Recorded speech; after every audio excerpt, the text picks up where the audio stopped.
Welcome back, ladies and gents. Got a bit of a, just looking at myself for the first time in a month or so. Got a bit of a beard going on because it's winter time. Anyway, I see loads of videos how to clean your patio, how to wash your patio properly, and they don't often tackle the really stubborn stains.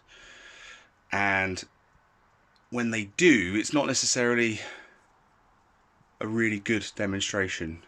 So I thought I'd give it a go as well. This might help some people out. So I have a porcelain patio.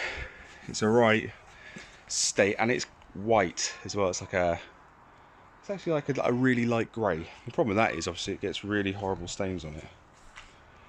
So the pressure washer, I've got a Karcher, just a basic one, £100. Doesn't really do it. You see down here, I've got some really stubborn marks that just won't go. Let me get my pressure washer.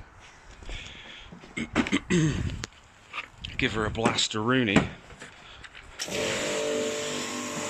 So, like footprint marks. We set some fireworks off the other night and it's still got a bit of the gunpowdery stuff that comes out of them. But let me show you, right? So I'm just pressure washing these, and I've gone over it nice and close. Can you see there's loads of footprint marks and black stuff? I don't know how obvious it is there, but it ain't coming out. So here's what you do. You go to a builder's merchant and you buy Brick and Patio Cleaner. This stuff here. This is Bostik's one. It's normally known as brick acid. It's exactly the same stuff, and it is lethal. If you get this on your hands, it will burn. You get it on your face, you get it in your eye, you may lose that eye. It's that strong. It's acid. And it's diluted, but not anywhere near it should be. You've got all the safety ones on the back there. So if you're going to handle all this stuff, I don't want to scare you, but if you're going to handle this stuff and you get some on your hands or your face or your skin, wash it off straight away. Clean water, keep rinsing it off, keep rinsing it off. Don't say it's not burning and leave it. Rinse it off and see how you get on. And I don't want to talk like I know all about the health and safety side of it, but this stuff's pretty horrible. So glasses, gloves, I would even say a mask, because when you mix it, it lets off chemicals. When it first touches things like rust, it lets off a bit of a chemical. So I mix this between 5:1 water and 50-50. For porcelain, it has to be 50-50. I wouldn't use this on natural stone.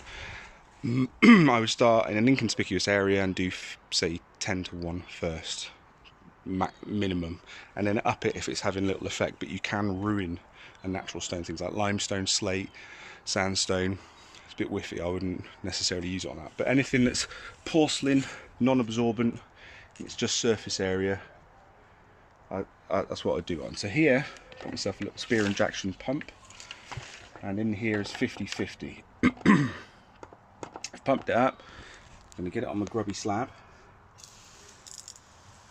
You see all those marks? Some of it's just rinsing off at the marks. Right, you see in the corners? See it around the grouting? It's all going white. That's because it's reacting to the grout, actually. So it is actually reacting. Right, so get a load of this all around the areas you want to clean. Alright? Now, let that sit.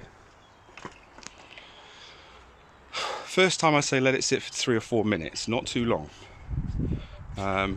If you have to up the strength, do the same again. If you're keeping the same strength, maybe let it sit for a bit longer.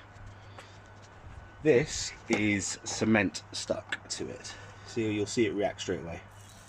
See how it's going foamy? That is cement stuck to the top of the slab where I was trying to do my steps, which are still not finished. And I've splattered cement over the area, so I'm cleaning it off before the missus finds out. Anyway, get a good lot on there. See, it's all going nice and white.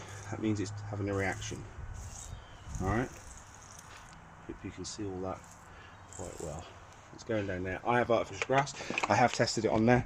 It doesn't seem to have an effect. It doesn't sort of melt it or change its colour or anything like that. So, we're going to leave this for a few minutes. Keep this stuff out of the way of the kids. As I said, it's pretty nasty stuff. And then what you need is one of these, and you need your goggles on. £1 from B&M, just a stiff artificial hairbrush. You go over to your white area. Can you see it? Yeah. And you agitate it.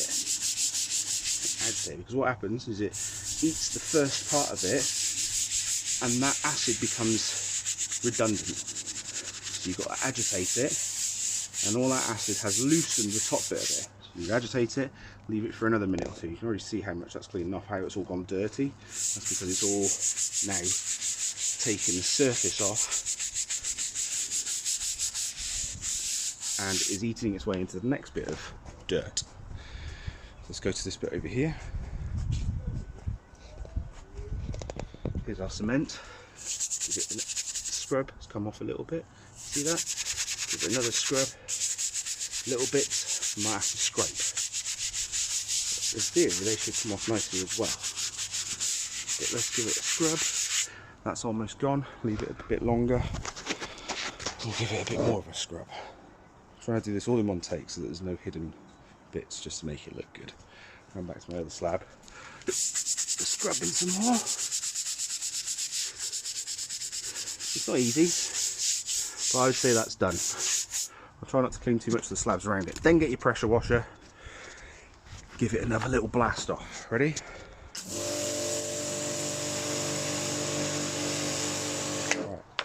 So that's come up almost perfect. I can see still a little few marks here. That actually might be part of the stone, so what I'm going to do, agitate it a bit more, leave it for a minute. But you can see the marks next to it, they're still there. So I just use some of the stuff that's on the brush even, and agitate that area. Now, because it's corrosive, it will reduce the lifespan of your pattern layer, because you are taking off certain element of the glazing or whatever they use on porcelain. So I've no doubt probably isn't the best thing to use for it, but it works, and if you've got stubborn stains it works. But I can't see it causing it a problem for many years. Let's go back to my cement. Sorry for the dodgy filming.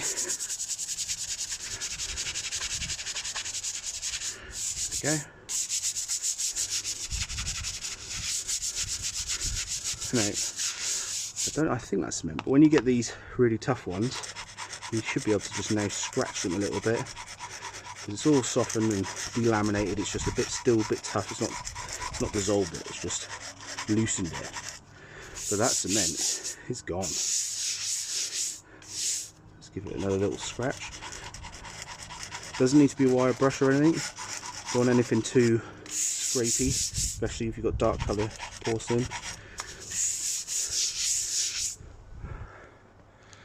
And that is how I clean. I give it a pressure wash first, give it a little rinse in maybe a 10-to-1, stubborn ones, give it a 50-50, then pressure wash it again. And that has come up beautiful.